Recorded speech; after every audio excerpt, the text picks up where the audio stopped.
Hello students, now we have to start the chapter that is working of institutions. Okay, तो इसमें हमने अभी तक देखा कि किस तरह से एक ऑर्डर पास हुआ, मंडल कमीशन का देखा था ना हमने, ठीक है। तो यहाँ पर इंस्टीट्यूशन जो है ये ऑर्डर पास करने में कई सारे इंस्टीट्यूशंस का रोल था, कोई भी एक इंस्टीट्यूशन इसको पास नहीं कर सकता है ना। हमने देखा प्रेसिडेंट का भी रोल था, प्राइम मिनिस्टर एंड 2 हाउसेस इनका भी रोल था, एंड फाइनली हमने देखा कि कॉन्फ्लिक्ट्स थे तो उसमें सुप्रीम कोर्ट का भी रोल था। तो इंस्टीट्यूशंस की नीड होती है ना। तो इसके हम एक दो नेगेटिव और पॉजिटिव दोनों पॉइंट्स भी देख लेते हैं ना, ठीक है। तो हम क्या कर रहे हैं, वही हमारा टॉपिक चल रहा है, नीड फॉर पॉलिटिकल इंस्टीट्यूशन।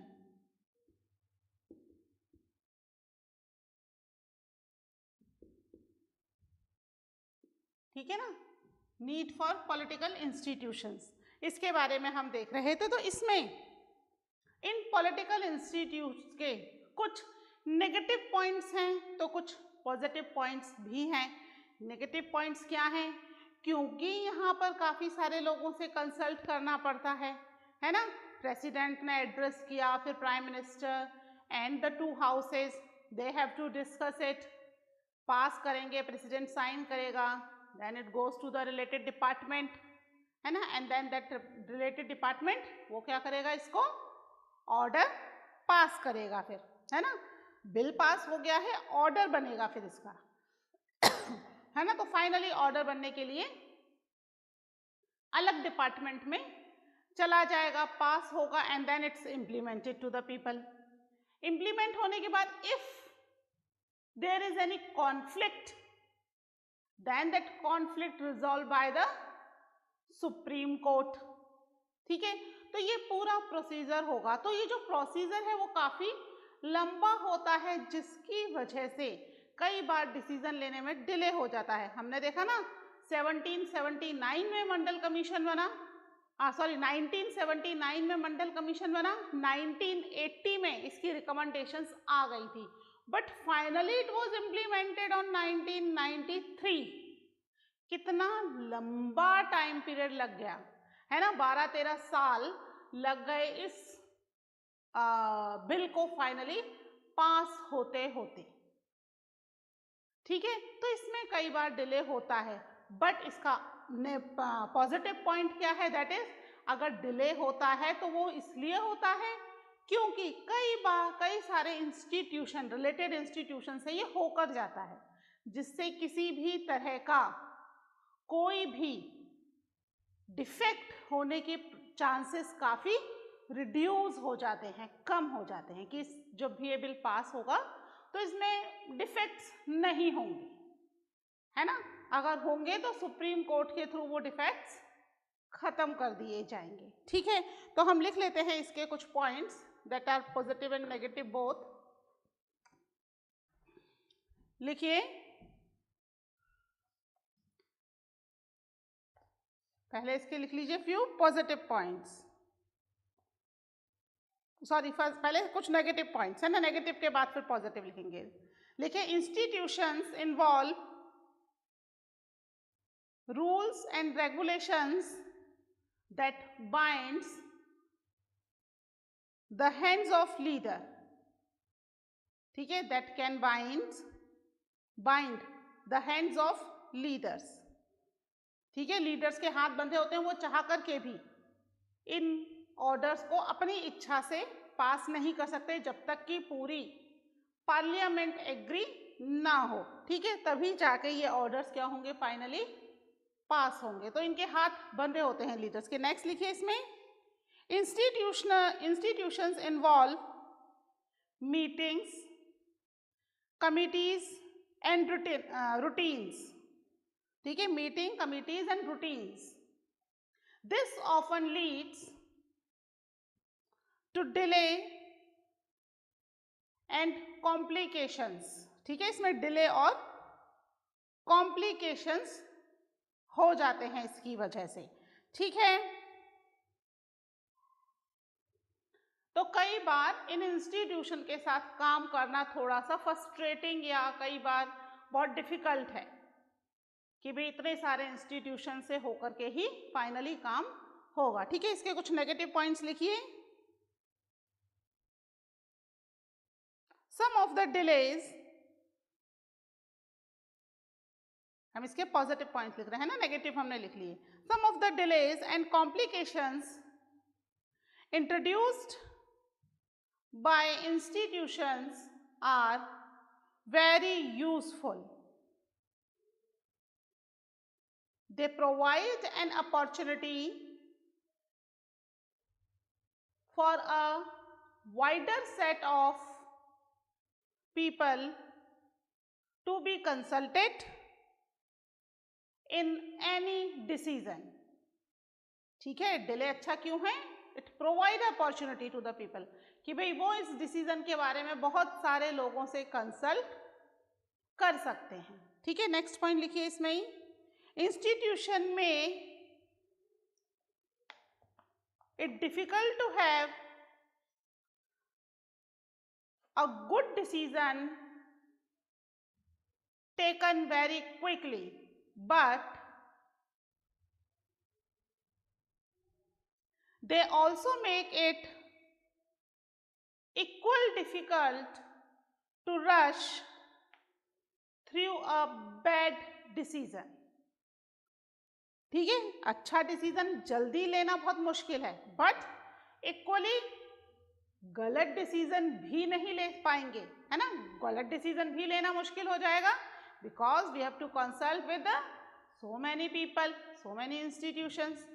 ठीक है, तो सही डिसीजन लेने में डिले तो हो रहा है, बट इसमें पॉसिबिलिटी ये हो जाती है कि गलत डिसीजन नहीं लिया जाएगा। जब भी डिसीजन होगा इट मस्ट बी करेक्ट। ठीक है, तो इसमें अब हम देखते हैं the role of parliament. Parliament का क्या रोल है? पार्लियामेंट के बारे में तो हम काफी टाइम से पढ़ते आ रहे हैं, है ना। तो पार्लियामेंट के अंदर बेसिकली 2 हाउसेस होते हैं, दैट यू नो, पता है ना।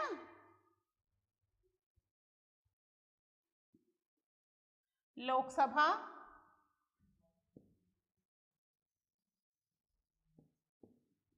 एंड राज्यसभा। ठीक है, अब याद कीजिए मंडल कमीशन वाला एग्जाम्पल पढ़ा है ना हमने। मंडल कमीशन का एग्जाम्पल कहाँ था इसमें? लोकसभा राज्यसभा। प्राइम मिनिस्टर ने ये जो अनाउंसमेंट किया ये कहाँ किया? It was done in the parliament, है ना। यानी दोनों हाउसेस थे, वहां पर president announced about the recommendations of the Mandal commission, है ना। फिर जब प्राइम मिनिस्टर ने, प्राइम मिनिस्टर किसका होता है? That is also include in the Lok Sabha. President किसी हाउस का नहीं होता, है ना। प्रेसिडेंट पार्लियामेंट का पार्ट होता है, but president is not included in any of the house. ठीक है, ना ही वो लोकसभा में इंक्लूड होगा, ना ही राज्यसभा में होगा। ठीक है, लोकसभा का एक और नाम है that is lower house. L for Lok Sabha, L for lower house, है ना। और राज्यसभा अपर हाउस। ठीक है, 2 हाउस है, उसको असेंबली ऑफ स्टेट्स भी कहा जाता है और उसको असेंबली ऑफ पीपल्स भी कहा जाता है। 3 नाम हो गए इनके। ठीक है, क्या है ये? लोकसभा और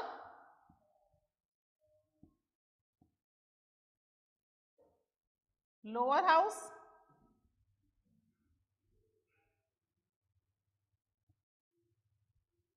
assembly of people. Assembly of people क्यों है? Because these members are chosen by the peoples directly. इसका अदर नेम क्या है? That is upper house and assembly of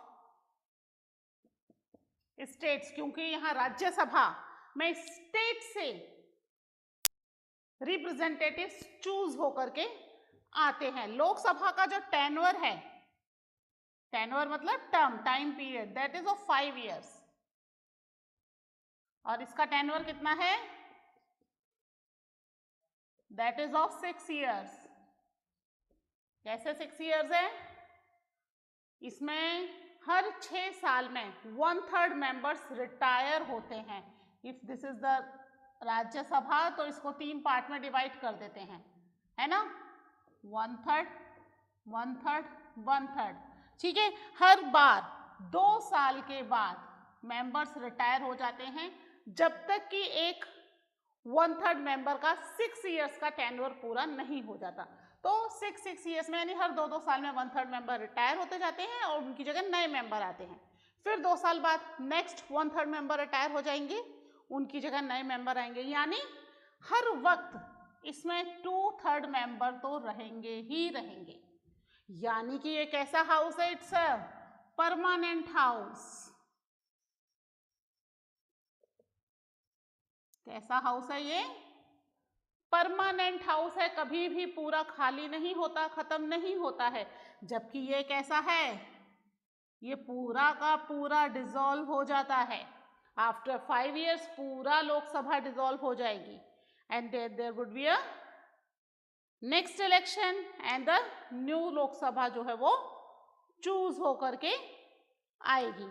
ये जो है कौन इलेक्ट करता है? डायरेक्टली इलेक्टेड बाय पीपल, है ना? सीधे लोग चूज करेंगे इनको, हम वोट कास्ट करते हैं ना लोकसभा इलेक्शन में, तो डायरेक्टली इलेक्टेड होते हैं। ये जो है इनडायरेक्टली इलेक्ट होते हैं।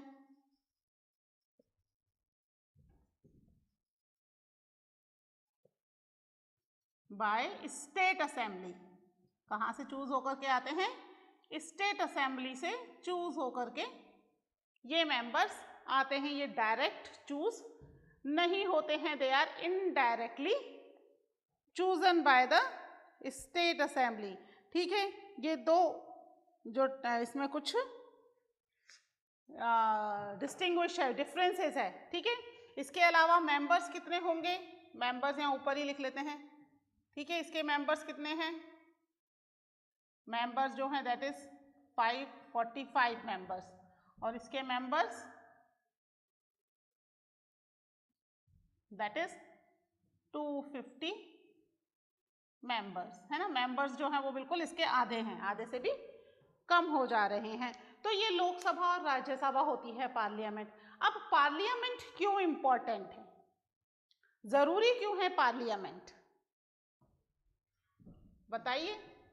लॉ जो है हम बचपन से पढ़ते आ रहे हैं, the law making authority is parliament, यही पढ़ते आ रहे हैं बचपन से, है ना। छोटी क्लासेस से, जब से कि एनवायरमेंटल एजुकेशन हमारे इंट्रोड्यूस हुआ है, तब से ये वाला सेंटेंस तो पहली बार से ही शुरू हो गया, है ना। There is a law making authority, कौन है? दैट इज पार्लियामेंट, ये हम रटते आ रहे हैं। तो पार्लियामेंट जो है not only in India but most of the time all over the world, जहां जहां भी डेमोक्रेसी है वहां सब जगह ही पार्लियामेंट जो है it's a law making authority, है ना।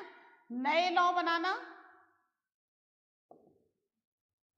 ठीक है, नए लॉज को बनाना, पुराने लॉज में चेंजेस करना, है ना। कुछ लॉ को चेंज करना है, कन्वर्ट करना है या खत्म करना है, ये सब लॉ से रिलेटेड जितने भी काम हो गए वो पार्लियामेंट करेगी। पार्लियामेंट में कौन है ये तो आपको पता ही है ना। इसमें प्रेसिडेंट भी इसका पार्ट होते हैं, ठीक है। तो यहाँ पर जितने भी लॉ से रिलेटेड काम है that is done by the parliament, ठीक है। पार्लियामेंट जो है ये एक ऐसी अथॉरिटी है जो कि पूरी कंट्री में सबसे हाईएस्ट पोजीशन पे है। वैसे तो हम कहेंगे कि हाईएस्ट पोजीशन पर सबसे कॉन्स्टिट्यूशन होता है, ठीक है, बट कॉन्स्टिट्यूशन की बात नहीं कर रहे हैं हम, इंस्टीट्यूशन की बात कर रहे हैं। तो सबसे हाईएस्ट इंस्टीट्यूशन जो है दैट इज पार्लियामेंट, जो कि पूरे कंट्री के बिहाफ पर डिसीजन लेती है ना। पूरी कंट्री के बिहाफ पर डिसीजन क्यों लेती है? क्योंकि यहाँ पर जो मेंबर्स हैं these members are chosen by the people of the country, पूरी कंट्री से चूज होकर के रिप्रेजेंटेटिव जो हैं वो यहाँ आते हैं, इसलिए पूरे कंट्री के बिहाफ पर ये डिसीजन ले रही है। राज्यसभा में हर स्टेट से मेंबर आएगा और लोकसभा में तो हम लोकसभा इलेक्शंस के through all over the country से मेंबर्स चूज करते ही हैं, है ना। तो यहाँ पर पूरी कंट्री से लोग चूज होकर के आ रहे हैं, ठीक है। तो इसके कुछ इंपॉर्टेंट पॉइंट्स में लिखवा देती हूँ। ये अगर आपको डिस्टिंग्विश लिखना है कि दोनों में क्या डिफरेंस है तो वो आप नोट डाउन कर सकते हो, ठीक है। पहले आप कुछ पॉइंट्स लिख लीजिए, उसके बाद इसको नोट डाउन कर लीजिएगा। लास्ट में मैं आपको टाइम दे दूंगी थोड़ा सा टू नोट डाउन इट, ठीक है। डाल लीजिए heading, why do we need a parliament.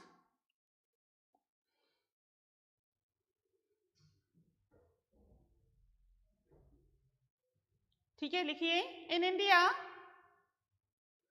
Such a national assembly of elected representative is called parliament.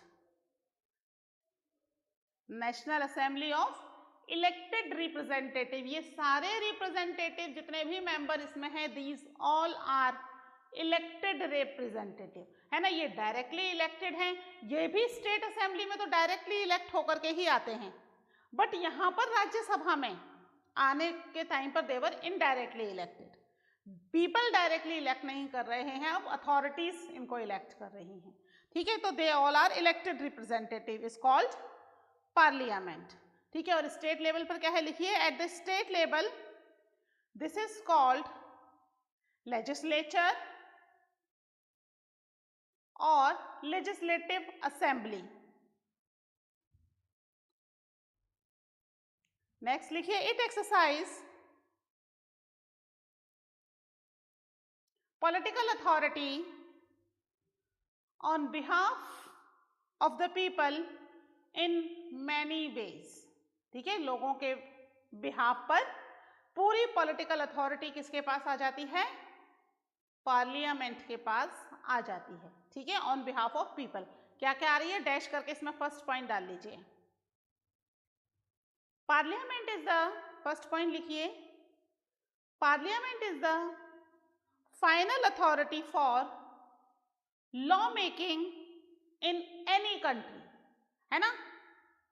कहां पर, any country means democratic country की बात कर रहे हैं हम, नॉन डेमोक्रेटिक की बात नहीं कर रहे हैं। आप कहोगे कि भाई मैडम इस कंट्री में तो पार्लियामेंट नहीं है, उसमें नहीं है। जहां डेमोक्रेसी है, जहां डेमोक्रेसी है वहां पार्लियामेंट होगी। May be that parliament has the different name, है ना। हमारी पार्लियामेंट का नाम संसद है, अदर कंट्रीज में अलग अलग नाम से इन पार्लियामेंट को जानते होंगे। That is not an issue कि उनको किस नाम से जाना जाता है, बट अगर डेमोक्रेसी है तो वहां पर फाइनल अथॉरिटी टेकिंग जो इंस्टीट्यूशन होगा वो इंस्टीट्यूशन क्या होगा, that is parliament, means chosen representative का ग्रुप, ठीक है। लिखा, लिखिए। चलिए फर्स्ट पॉइंट एक बार फिर से रिपीट करती हूँ। Parliament is the final authority for law making in any country, ठीक है। नेक्स्ट लिखिए, इसी में ही लिखिए, continue. Parliament all over the world can make laws, change existing laws और abolish existing law and make new one in their place, ठीक है। नए बनाना, चेंज करना, पुराने लॉज को हटाकर उनकी जगह न्यू लॉज को फॉर्म करना, that is also the work of the parliament, है ना। लॉ से रिलेटेड सारा काम, है ना। लॉ मेकिंग अथॉरिटी है, तो किसी भी तरह का लॉ हो, नया हो पुराना हो, चेंज करना है, हटाना है, रिप्लेस करना है, कुछ भी करना है, that is done by the parliament, okay. Second point इसमें लिखिए। Parliament all over the world exercise some control over those who run the government. In India, this control is direct and full, ठीक है।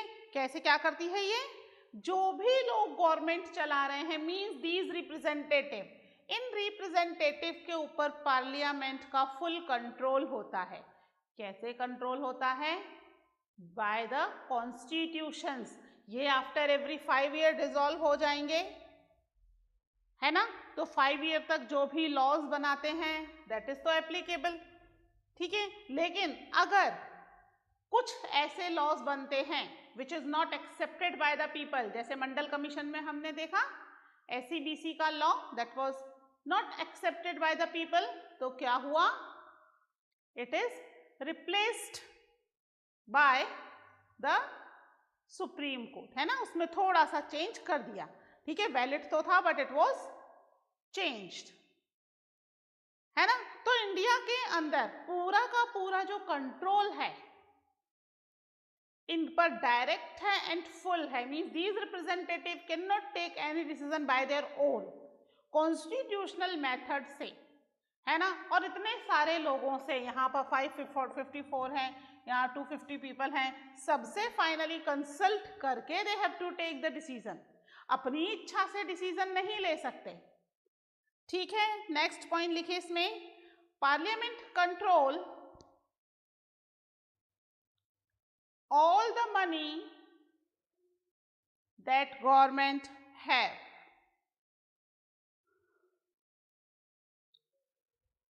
ठीक है। यानी कि parliament के पास पूरा कंट्रोल है, जो भी पैसा गवर्नमेंट के पास आता है उसे कहाँ कैसे कितना खर्च करना है। बिना पार्लियामेंट के सैंक्शन किए कोई भी पैसा कहीं पर भी खर्च नहीं किया जा सकता, it has to be sanction by the parliament, ठीक है। नेक्स्ट पॉइंट लिखिए इसमें,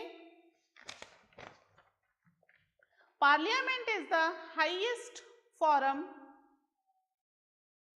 of discussion and debate on public issues and national policy in any country, ठीक है।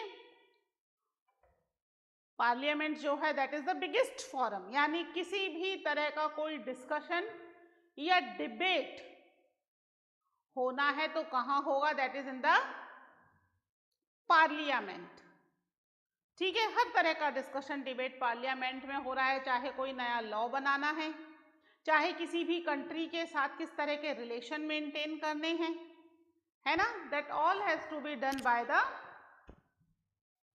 Parliament. Parliament is the biggest forum, सबसे बड़ा फोरम है। कई बार हम टीवी पर भी देखते हैं कि कई सारे डिस्कशन और डिबेट्स आते रहते हैं पार्लियामेंट से रिलेटेड, है ना, कि पार्लियामेंट में क्या, अभी जैसे बजट का चल रहा है ना, तो पूरा का पूरा चीजें टीवी पर दिखाई जाएंगी, पार्लियामेंट में किस तरीके से बजट पर डिबेट हो रही है, डिस्कशन हो रहे हैं, पीपल आपस में डिसाइड कर रहे हैं what is good for the country, ठीक है। तो this is the biggest forum, सबसे बड़ा फोरम है for discussion and debate for any of the issue, कोई भी इशू हो कंट्री से related, that has to be discussed in the parliament, ठीक है। इसके अलावा फिर हमारे हैं 2 हाउसेस, ठीक है, these are the 2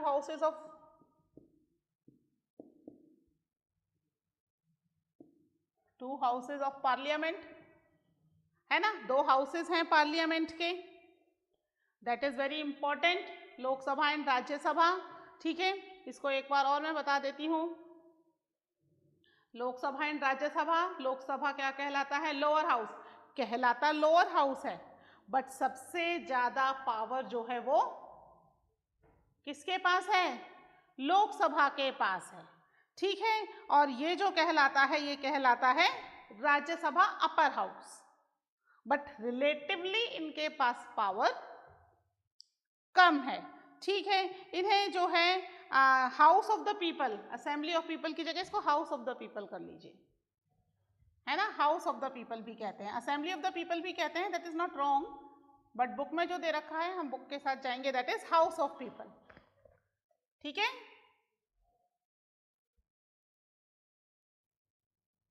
house of people भी 3 नाम हमने इसके लिख दिए, ठीक है। और इसमें इसको कहते हैं that is council of states,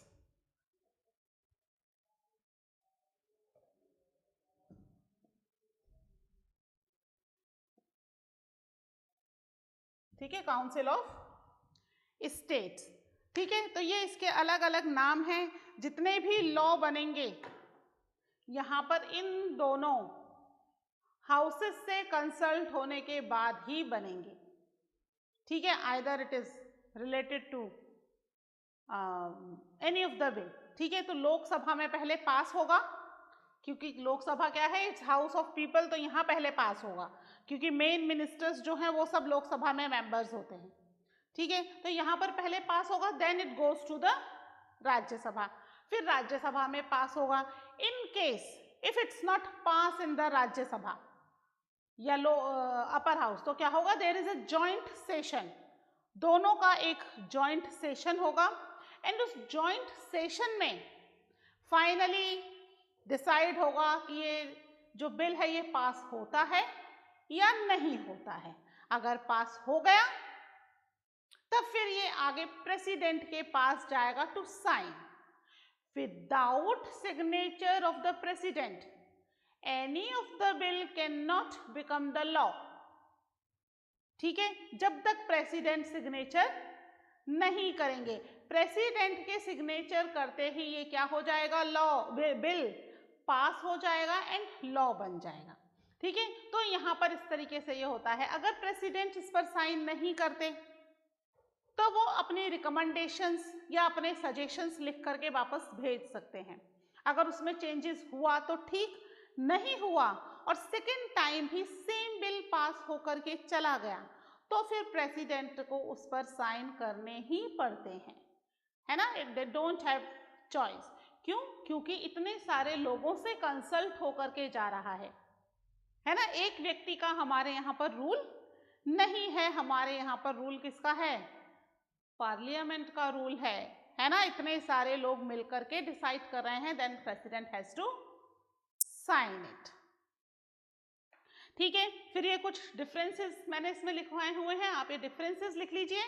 उसके बाद फिर हम देखते हैं किस तरह Lok Sabha has more power than the Rajya Sabha. First of all you note down these differences.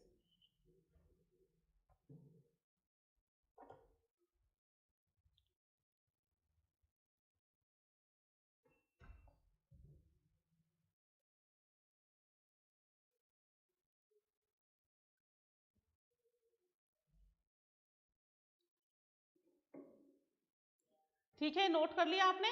तो इसके जो मेंबर्स हैं ये कम ज़्यादा होते रहते हैं, कॉन्स्टिट्यूशन के हिसाब से मैक्सिमम मेंबर जो हैं 552 होंगे, उससे ज़्यादा नहीं होंगे, बट अभी 545 मेंबर्स हैं, ठीक है। इसमें कुछ मेंबर्स नॉमिनेट भी होते हैं, कुछ डायरेक्ट, बाकी के सब डायरेक्ट इलेक्टेड होते हैं। Few members they are nominated, ठीक है। अलग अलग उससे लिए जाते हैं उन्हें, आर्ट और साइंस और अलग अलग स्ट्रीम से इन्हें लिए जाता है। They are nominated by the president, ठीक है। फ्यू मेंबर्स, 12 मेंबर्स, बाकी राज्यसभा में तो चूज होकर के आ ही रहे हैं फ्रॉम द डिफरेंट स्टेट्स, ठीक है। नेक्स्ट लेक्चर में हम देखेंगे कि इनमें से किसके पास ज़्यादा पावर्स हैं, ठीक है। मिलते हैं नेक्स्ट लेक्चर में। Till then take care, bye.